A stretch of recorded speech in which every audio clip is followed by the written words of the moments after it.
Hello mga burikats! For today's video, sinamahan ako ni Auntie Monica papunta ng plantation ng tubig dito sa Chachunmon kasi wonder lang ako kung saan nila kinukuha ang tubig. So sinabi niya na kinukuha ito from salt water sa tubig alat at ginagawa nila itong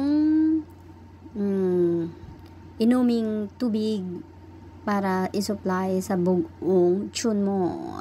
At dadako na kami sa Gold Coast, nilakad namin ng ilang kilometrahe papunta sa Gold Coast para makapunta kami doon at doon makita namin ang mga nakasampay na mga flag ng Hong Kong. 'Di ba ang ganda? 'Di ba? At saka pumunta na rin kami sa mga yate. Gusto ko sanang sumakay pero hindi pwede. Hindi ako mayaman. Isang hamak lang ako nakatulong dito sa Hong Kong. Nag-aambisyon lang. Makita ang yate ay sapat na. Whatever. Basta makakita ng yate. Happy na guys. Diba? At least nakakita ng yate. Diba? Oh. Kaya nga yung paligid. O diba? Bunggay siya. Saka, minam ako ng kape. Malamig na coffee yan dahil. Galing sa 7-Eleven. Buy one take one. O diba? At saka ang ganda ng mga green scenery doon. Nilakad namin ang nilakad hanggang sa namalhas ng akon mga hita. Blab mo. Okay, tingnan nyo yan. Ganda-ganda na. O, diba? Yan. Tapos nakita ako doon ang plantation ng dagmay, gabi ba? Ayan, naghahanap ako ng mga takway guys, pero hindi ko talaga mahanap ang takway kasi adubuhin ko sana, yun yung gusto ko. Tsaka pumunta na rin ako doon kay Don Pagong at nag-hi ako pero ayaw niya, nagtago, ewan ko sa kanya.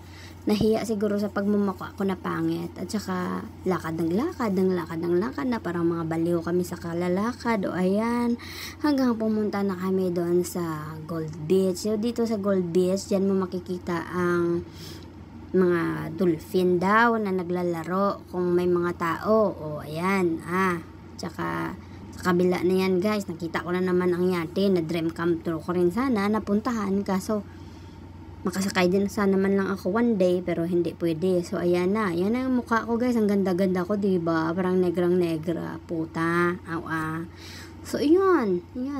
Nung dahil nauhaw na kami, naghanap kami ng pagkain ni Auntie doon sa Aeon. So, dyan sa Aeon, mura lang ang pagkain. Ayan, marami dyan. Mura na yan, $32. So, ayan, $32 para maglibre, mura. Pero pag sa packet mo, di mahal. Siyempre, kupa. Yan. Pero yung trending dyan guys, ang white rabbit, almonds, diba? Ewan ko kung anong kabalbalan yung ginagawa ng mga incheck na dyan, kung anong mga ingredients ginawa nila. Basta pag-aralan nyo na lang kung paano kayo gumawa ng mga dried pagkain. Okay, bye-bye!